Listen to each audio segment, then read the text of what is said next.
واحد بيقول لماذا لم يطبق الآباء الكهنة منهج الخدمة الروحية؟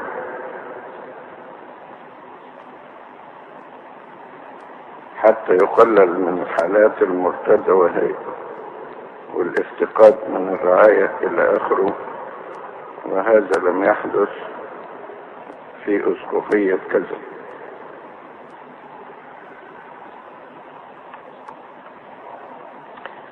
هو في الحقيقة لما نتكلم عن الافتقاد،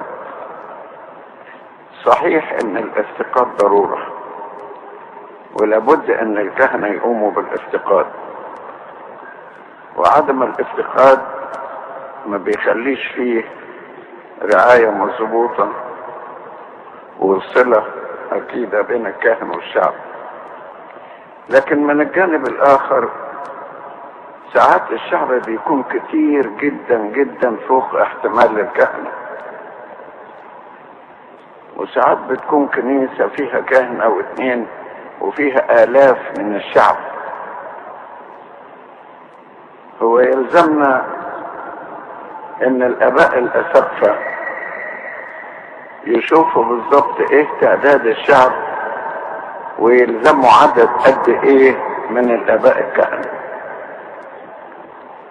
لأن ساعات قلة العدد ما بتساعدش على الافتقاد. أما من جهة حالات الارتداد فأنا مش عايز أجيب المسؤولية كلها عن الآباء الكهنة برضه، لأن ساعات في عينة من الناس اللي بيرتدوا بيكونوا بيخفوا الموضوع إخفاء كامل، وجايز اصحابهم من الجنس الاخر،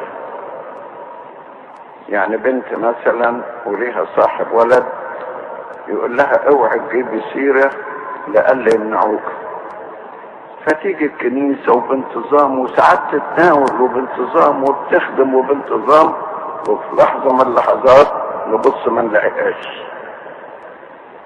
متدبره الحكايه. وعندنا أمثلة كثيرة من هذا النوع. لكن مع ذلك مفروض ان احنا نبذل كل ما نستطيعه، ده لدرجة ان انا رسمت مرة 16 قسيس من اجل خدمة الارتداد،